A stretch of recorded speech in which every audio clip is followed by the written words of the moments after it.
ओम जय श्री पंचमुखी सिद्ध हनुमान नम। आज आमर तृतीय वार्षिक जो आम होता हनुमान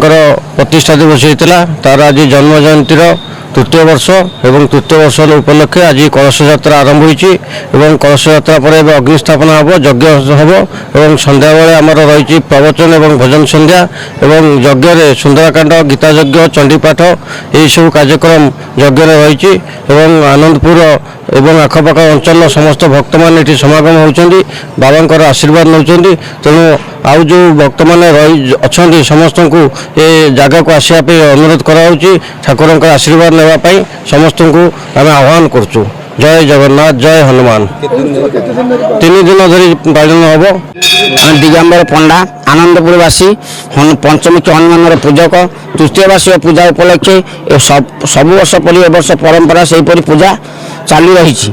तेणु ठाकुर नीति सकाल भोर 5टार अवकाश ता सहित दिन 11टा बेले नीतिकांति भोग संध्या संध्या आरती राति 8टा बेले नीतिकांति भोग सबुदिन भाया चली। फंक्शन आम प्रोग्राम अच्छी काली अंकुरारोपण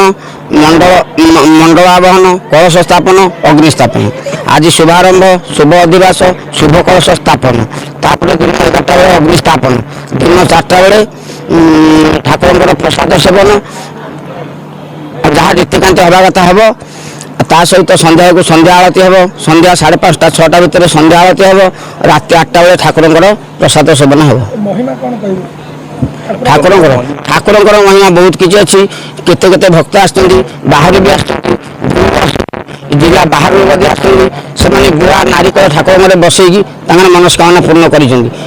सहित मनस्कामना 3 वर्ष है देखी आसुच्छी मु पूजा करने हिसाब से बहुत लोग 40-50 जन